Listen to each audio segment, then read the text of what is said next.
Hey everybody, happy Tuesday. Professor Snart here. So hopefully you had a good long weekend and Labor Day Monday. So again, our normal kind of Monday, Thursday due date system is bumped a day just because of that holiday.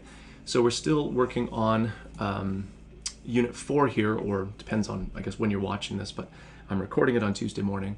So we're finishing up Unit 4 then for the 6th, turning around Thursday to the 5th, looking at Unit 6, which is when we'll start talking a little bit about secondary sources, and then again, working towards that first essay assignment, kind of bringing all of these pieces together, looking ahead to about mid or a little bit later into September. Okay, so hopefully you're feeling at this point pretty comfortable in the course as far as where things are, how the units and the due dates, function together, grading guidelines and standards.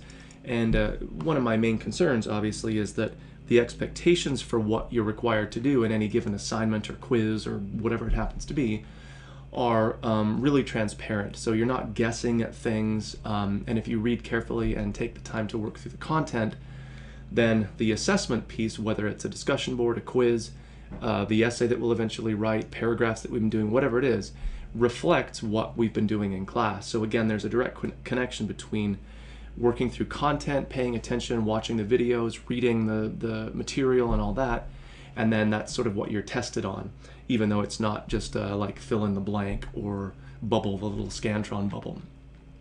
It's a little more fluid or dynamic than that. Okay, so let's take a look then at our next unit, Unit 5. And this is one that I think is both kind of interesting. It gets us reading and doing a few different things, but is also good prep for actually what will become our last essay, which is going to be a comparison essay. Still researched and really not fundamentally different from anything we're doing, but it's a good exercise here in close comparative reading. So we have another reading from our book then. You can link to it directly here. A quick quiz, again, do it with the book open or page open in front of you. It's not supposed to be stuff that you're memorizing. Again, designed kind of to draw your attention to a few key things that are happening in that story. Okay, and then we have this music video from the group No Doubt, one of their earliest hits called Just a Girl. And then there's the lyrics provided here, although they're relatively easy to hear. And then a very quick, what I've called a biographical quiz here. Hopefully I can get to it at the bottom. It's just off the screen, you'll see it. All this piece is doing, even though there's a lot to look at here, is making sure that you have a functioning library card. Most of you, many of you, will probably want to be working from home or off campus when you're doing database related things. And this is really prep for our next unit, Unit 6, which is going to have you working with the databases. And since they're a subscription service that COD pays for, if you're on campus, you can get to them directly. If you're off campus, you need to enter a valid library card and your last name, I think it is, to prove that you're like a COD student, so you've paid tuition and thus have access to the databases. You'd much rather discover that your card, that you either don't have a card and you have to get one, which is easy enough to do, or you've got one but it's expired and has to be renewed. Here, where it doesn't really matter that much, versus when you're actually trying to do the work in Unit 6, or of course when it comes to doing the essay work. So this is, it might seem a little tedious, but it has a very particular purpose in our course. Okay, so the discussion board assignment then here has you basically comparing what's going on in the short story called Boys and Girls by Alice Munro and the song/video, because we do want to pay attention to the kind of the visual element here too, in terms of similarities that they have. And these will probably pop out at you pretty obviously once you get into it. In fact, the reason that I've chosen these two pieces to pair together is that, first of all, they don't seem like they would have much in common because they're from totally different kind of worlds, if you want to say that. But you'll notice that a phrase that shows up in this short story a couple of times and at really key moments is the main characters, they say that, oh, she's just a girl, she's just a girl. And of course, the song itself is titled exactly that. So a funny kind of coincidence, although I think both authors, right, the authors of the song, but of course Alice Munro is the author of this story, are using that kind of common colloquial phrase to point to some of the very similar themes. So it's fundamentally an assignment that has you doing this comparison, right, that's kind of explained here.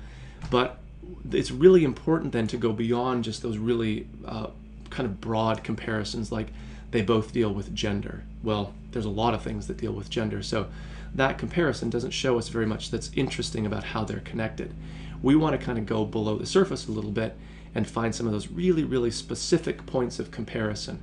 So whether it's the phrase, just a girl, that joins them in a very literal way, maybe some of the uses of like setting you can look at, and again, that's why looking at the video here is good, because there's a whole visual element that helps to forward the theme. And so it's a fairly straightforward, right, another paragraph assignment where you're drawing this parallel between the story and the song, but again with specific reference to like a lyric or a moment in the video, not just staying at that really broad kind of general level of they deal with like these big themes that they have in common. And again, this is a fairly narrow assignment in terms of the scope of it, but it's really good prep for just generally close reading, which is going to help with all of the work that we do, but especially that close reading looking for comparison that will actually prep us for our final essay, which is going to be fundamentally a comparison essay. All right, so again, it's important obviously to be working through this material right specifically, but it's also good to understand how it fits into that bigger picture. So we can look at our due dates again just to get a sense, right, of that longer view.